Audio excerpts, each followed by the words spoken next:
नमस्कार साथियों, आज हम लोग राजस्थान की जनगणना 2011 के 25 महत्वपूर्ण प्रश्नों को सोल्व करेंगे।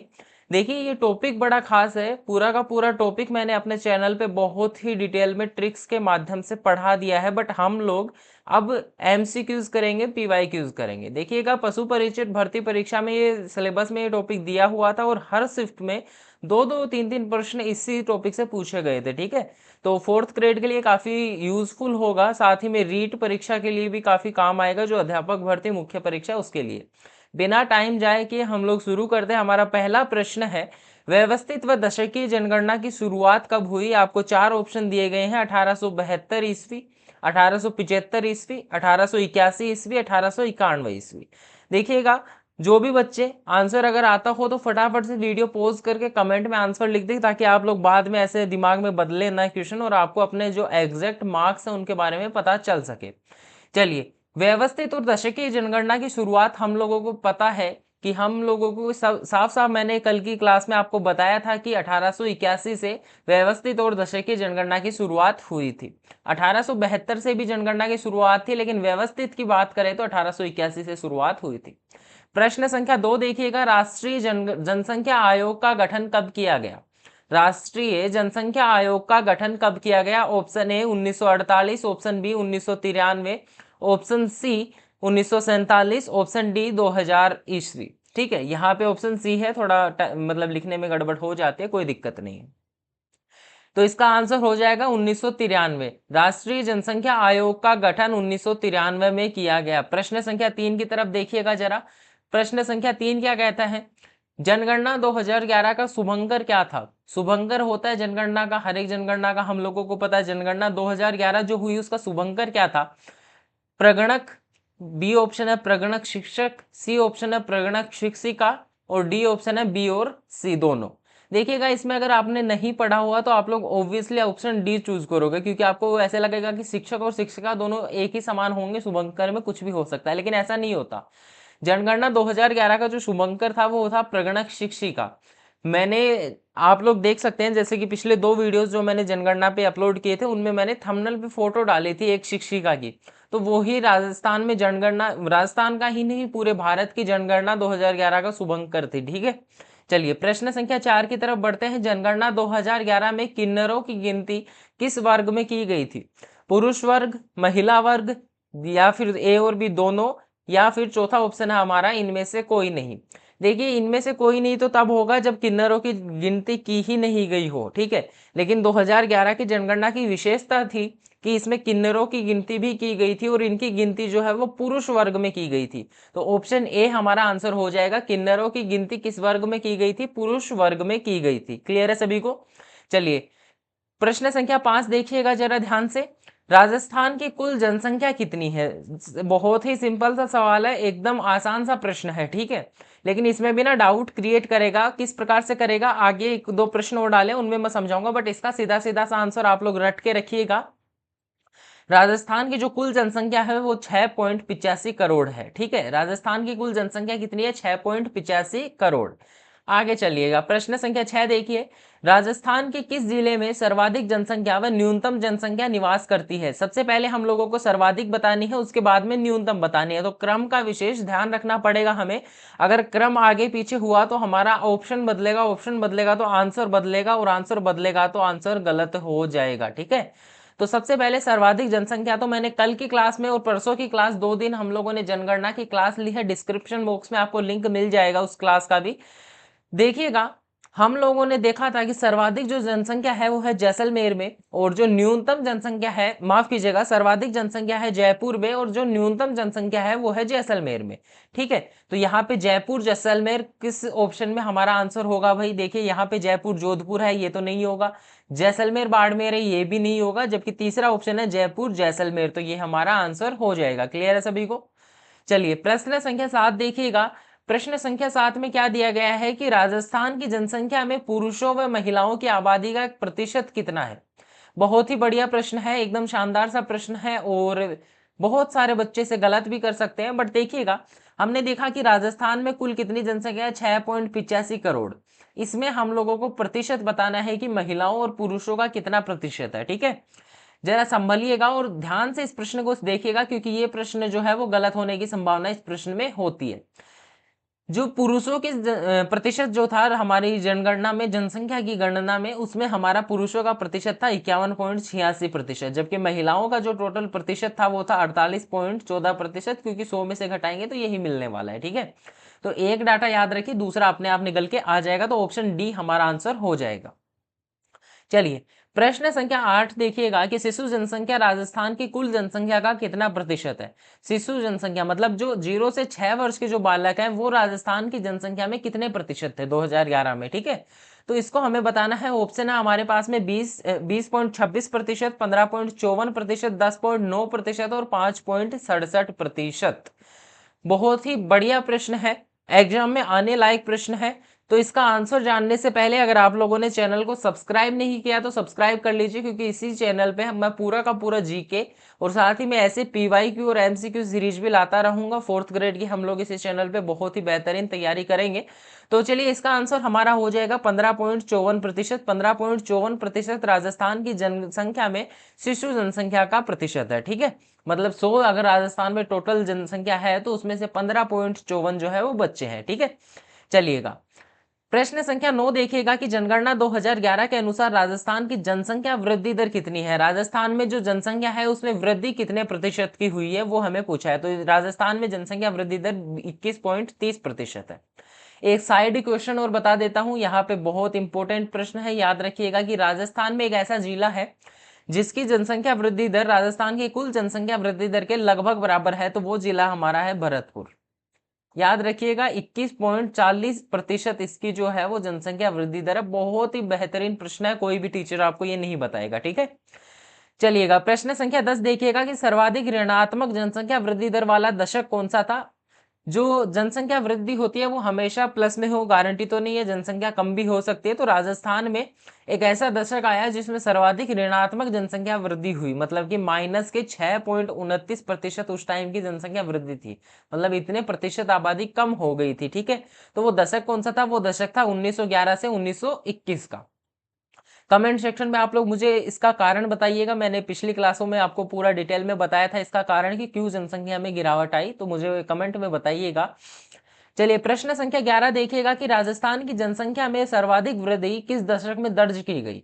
देखिए इस प्रश्न में ना मैं अगर गारंटी देता हूं, अगर आप लोग में ये क्लास नहीं देखते तो आप इस प्रश्न को पक्का गलत करके आते। ठीक है, इसमें तो मैंने ऑप्शन सिंपल रखे हैं, लेकिन अगर ऑप्शन थोड़े डिफरेंट होते, अगर थोड़ा ट्रिकी ऑप्शन बनाए जाते तो आप पक्का इस प्रश्न को गलत करके आते। ठीक है, देखिए अगर आपसे राजस्थान की जनसंख्या में सर्वाधिक वृद्धि पूछी जाए, जो कि इस प्रश्न में पूछा गया है, तो आप लोग लिख देंगे 1991 से 2001। लेकिन सर्वाधिक वृद्धि दर पूछ ले तो आप लोगों को लिखना पड़ेगा 1971 से 1981।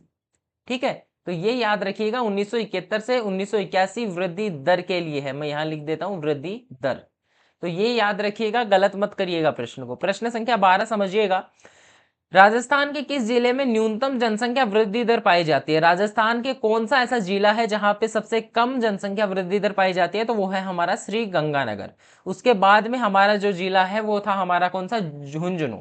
उसके बाद में पाली और उसके बाद में बाड़मेर है, क्रम से मैंने आपको क्लासेस में बताया था, बट यहाँ पे सबसे कम पूछी है तो वो है श्री गंगानगर। ठीक है, इसमें लगभग 10% जो जनसंख्या वृद्धि दर है वो पाई जाती है। ठीक है, प्रश्न संख्या 13 समझिएगा कि राजस्थान में कुल जनसंख्या घनत्व कितना है। बहुत ही बढ़िया प्रश्न है, दो प्रकार से पूछा जा सकता है। किलोमीटर स्क्वायर में पूछे तो राजस्थान का जो जनसंख्या घनत्व है वो 200 प्रति किलोमीटर स्क्वायर है।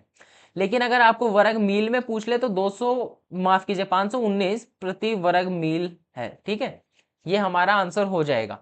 प्रश्न संख्या 14 समझिएगा, उन जिलों का समूह है जिसका जनसंख्या घनत्व 100 से भी कम है।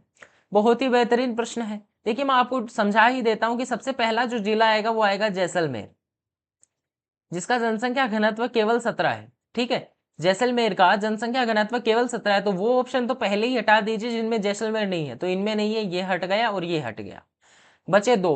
तो दूसरा जो जिला है हमारा, दूसरा जिला हमारा है बीकानेर। कौन सा जिला है, बीकानेर। इसका जो जनसंख्या घनत्व है वो 48 है।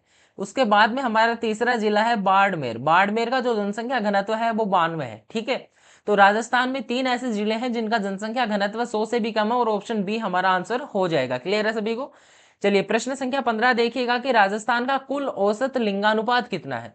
औसत लिंगानुपात पूछा है और न कि शिशु लिंगानुपात, ठीक है, कुल पूछा है ओवरऑल। तो ओवरऑल जो राजस्थान का लिंगानुपात है वो कितना है, 928 है। सभी को याद होगा आई होप, ठीक है, क्लासेस मैंने ली थी, बहुत ही बेहतरीन ढंग से हम लोगों ने पढ़ा था।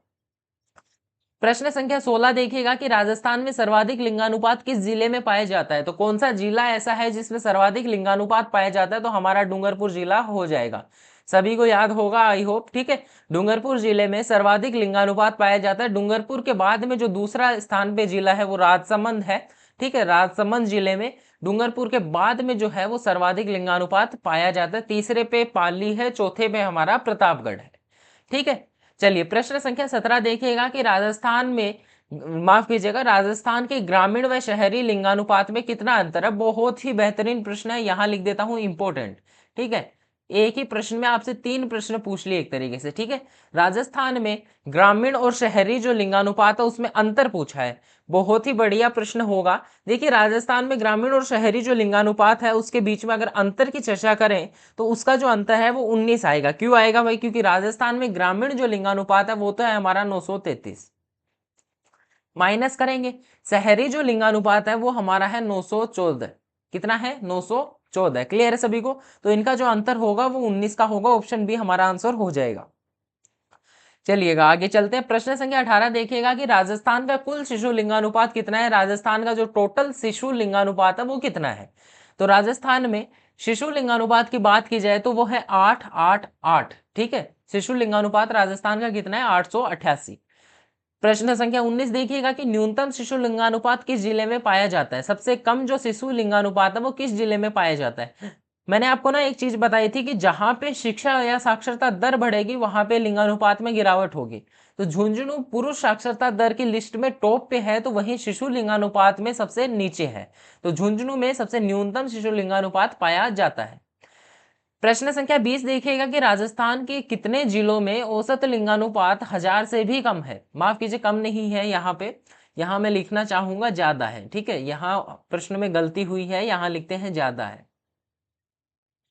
राजस्थान के कितने ऐसे जिले हैं जहां पे जो औसत लिंगानुपात है वो 1000 से भी ज्यादा है। राजस्थान में ऐसा एक भी जिला नहीं है, मतलब जीरो। राजस्थान में एक भी जिला ऐसा नहीं है जहां पे 1000 पुरुषों पे 1000 महिलाएं हो। 1000 से कम ही है जितना भी लिंगानुपात है उतना, ठीक है। चलिए प्रश्न संख्या 21 देखिएगा कि राजस्थान में कौन सा माफ कीजिए, निम्न में से कौन सा विकल्प सही है। सबसे पहले हमें देखना है कुल साक्षरता दर, उसके बाद में हमें देखना है पुरुष साक्षरता दर, उसके बाद में हमें देखना है महिला साक्षरता दर, ठीक है। देखिएगा राजस्थान की जो कुल साक्षरता दर है वो है 66.1%, ठीक है। पुरुष साक्षरता दर है 79.2%, और जो महिला साक्षरता दर है वो है 52.1%, ठीक है, परसेंटेज। ये हमारा ऑप्शन सी आंसर हो जाएगा। प्रश्न संख्या 22 देखिएगा कि राजस्थान की कुल ग्रामीण जनसंख्या कितनी है। राजस्थान में गांवों में कितने लोग निवास करते हैं। राजस्थान में गांवों में कितने निवास करते हैं, कितने में से, 6.85 करोड़ में से, ठीक है। तो देखिएगा मैं दोनों ही बता देता हूं, गांवों में जो है वो 5.15 करोड़ लोग निवास करते हैं, जबकि शहरों में 1.70 करोड़ लोग निवास करते हैं। तो ऑप्शन सी आंसर हो जाएगा। क्लियर है। प्रश्न संख्या 23 देखिएगा कि राजस्थान की कुल शहरी जनसंख्या कुल जनसंख्या का कितना प्रतिशत है, ठीक है। अगर 100% जनसंख्या है हमारी टोटल राजस्थान में 6.85 करोड़ वाली, तो उसको हम लोगों को दो पार्ट्स में डिवाइड करना है। तो दोनों पार्ट्स में विभाजित करेंगे तो देखिएगा राजस्थान में जो ग्रामीण जनसंख्या है वो है हमारी 75.1%। जो शहरी जनसंख्या है वो है हमारी 24.9%। अब देखिए पूछा क्या है, शहरी पूछा है, तो 24.9% हो जाएगा, ये वाली ग्रामीण है, ठीक है। चलिए प्रश्न संख्या 24 देखिएगा कि राजस्थान में कितने प्रतिशत हिंदू आबादी निवास करती है। राजस्थान में हिंदुओं की कितनी आबादी है। तो राजस्थान में 88.49% हिंदू निवास करते हैं, ये हमारा आंसर हो जाएगा, रट लीजिएगा। जयपुर में सर्वाधिक हिंदू पाए जाते हैं, ठीक है। आगे चलते हैं। प्रश्न संख्या 25 देखिएगा कि राजस्थान में सर्वाधिक मुस्लिम आबादी किस जिले में निवास करती है। राजस्थान में सर्वाधिक जो मुस्लिम आबादी है वो किस जिले में निवास करती है। तो आपका आंसर हो जाएगा जयपुर जिला। जयपुर में राजस्थान में सर्वाधिक मुस्लिम आबादी निवास करती है, और इनका प्रतिशत भी अगर पूछ ले कुल जनसंख्या में से तो 9.07% आबादी मुस्लिमों की है राजस्थान में, ठीक है। अब चलिए एक बोनस प्रश्न आपको बताता हूं। बोनस प्रश्न क्या है, प्रश्न संख्या 26 देखिएगा, एक बोनस प्रश्न मैं आपके लिए लेके आया हूं कि राजस्थान की जनसंख्या नीति जो है वो कब लागू की गई। बहुत ही बढ़िया प्रश्न है, ऐसे जैसे पर्यावरण नीति हो गई, जल नीति हो गई, ये प्रश्न पूछे जाते हैं। तो जनसंख्या नीति कब लागू की गई, ये हमारा प्रश्न है। ऑप्शन ए है 20 जनवरी 2000 को, ऑप्शन बी है 1 अप्रैल 2000 को, ऑप्शन सी है 20 जनवरी 2010 को, ऑप्शन डी है 1 अप्रैल 2010 को। तो आंसर हमारा हो जाएगा 20 जनवरी 2000 को। ठीक है, 20 जनवरी 2000 को राजस्थान की जनसंख्या नीति लागू की गई थी। अब देखिए, मैंने 26 प्रश्न आपको कराए हैं। आप लोग मुझे कमेंट में अपना टोटल स्कोर लिख दीजिएगा कि आपका कितना प्रश्न है वो सही हुआ है। ठीक है, हर प्रश्न 1 नंबर का मान के चलिएगा, और हर प्रश्न 1 का है तो आप लोग मुझे अपना नंबर लिख दीजिएगा कि आपके कितने प्रश्न सही हुए हैं। ठीक है, और don't forget to subscribe, channel को सब्सक्राइब जरूर कर देना। हम लोगों को 1000 सब्सक्राइबर्स के गोल पे पहुंचना, उसके बाद में आपके लिए एक सरप्राइज वीडियो होने वाली है। ठीक है, चलिए तो मिलते हैं आप लोगों से कल। आज के लिए इतना ही। कल हम लोग कोई नया टॉपिक स्टार्ट करेंगे या फिर मॉडल पेपर स्टार्ट कर देंगे चतुर्थ श्रेणी के लिए। तब तक के लिए धन्यवाद।